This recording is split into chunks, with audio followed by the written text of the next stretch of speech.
Hello guys, good morning, and welcome back to my Republic of Mindanao Vlogs.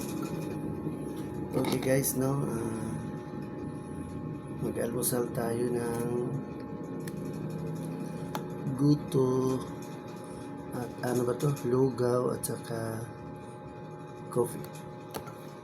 Okay, while nag-almusal tayo guys, kwentuhan natin yung nangyayari sa prayer rally kagabi sa Senate. So meron kasi ginawa nga prayer rally guys, no, sa Senate kagabi.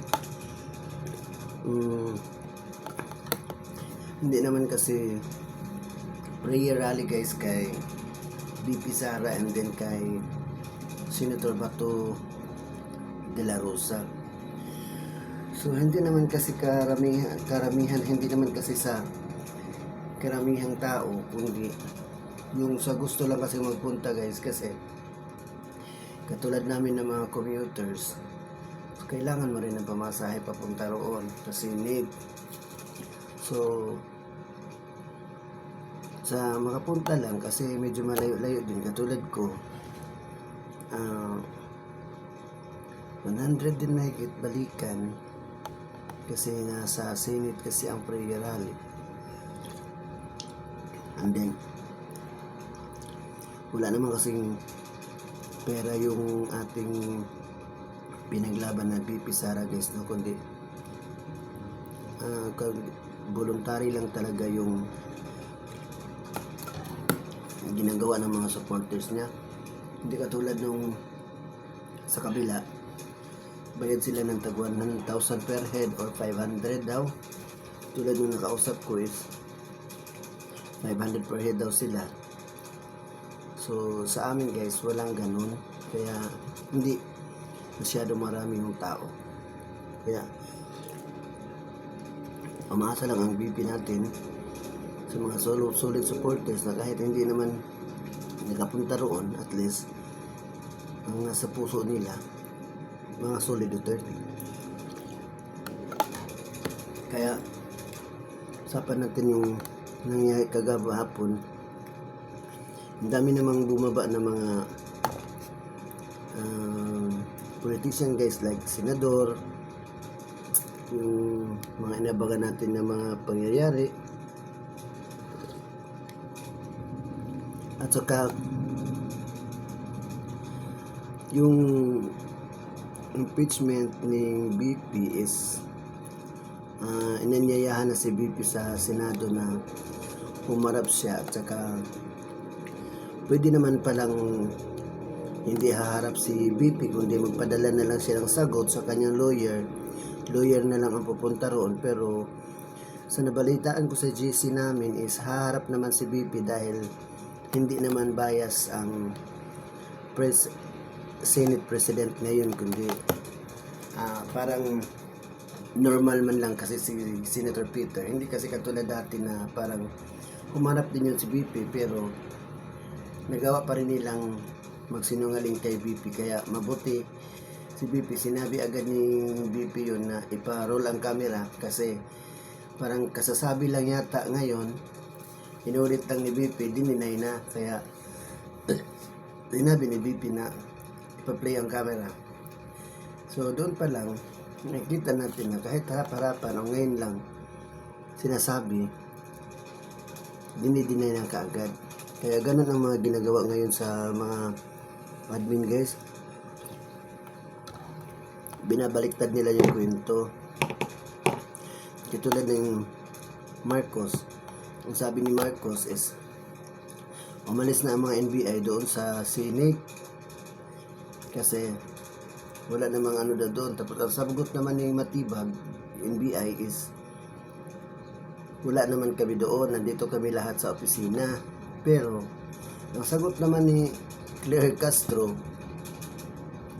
na una daw paputok yung driver yata, yung usa yung guard ng military din kasi yan guys, yung guard ng Senate. So yun ang pinagbibintangan, nag-warning shot daw. Kaya umalma din daw yung mga NBI. So it means hindi sila nagkasundo sa kanilang mga sasabihin. Iba-iba ang kanilang mga sinasabi.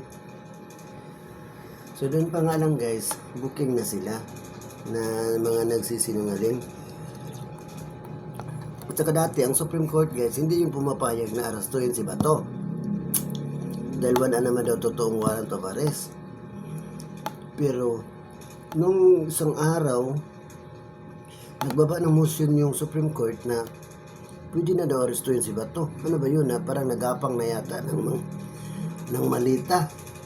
Kasi, bumaba na yung resolution na pwede nang arastuhin si Bato. Dininay pala yung petition ni Bato regarding sa kanyang pag-aaresto. Dininay na ng Supreme Court pwede na daw si Bato huhulihin. So parang nagapang na yata yung ating Supreme Court ng malita. Kasi dati hindi yan pumapayag. Pero sa ngayon naman ay kakasuhan naman ng Duterte's admin ang mga Marcoses no, si Marcos, then yung kanyang mga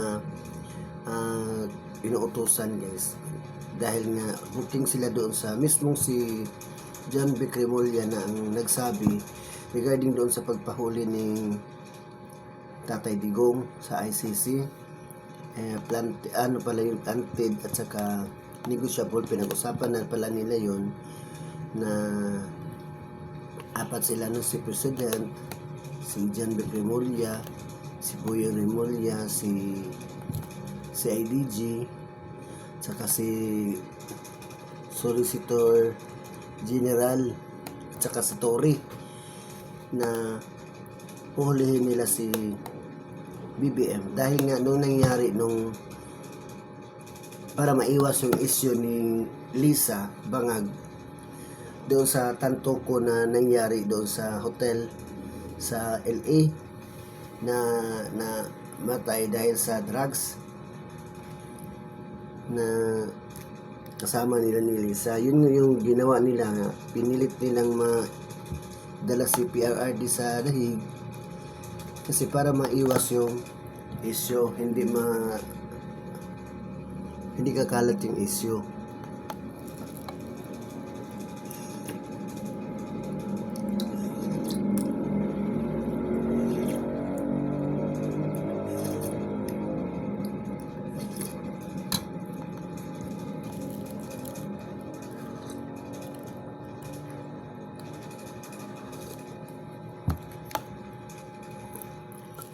Kadulan guys, kasi kainin ko muna itong buhok ko dahil lalamig na. Maraming salamat and God bless.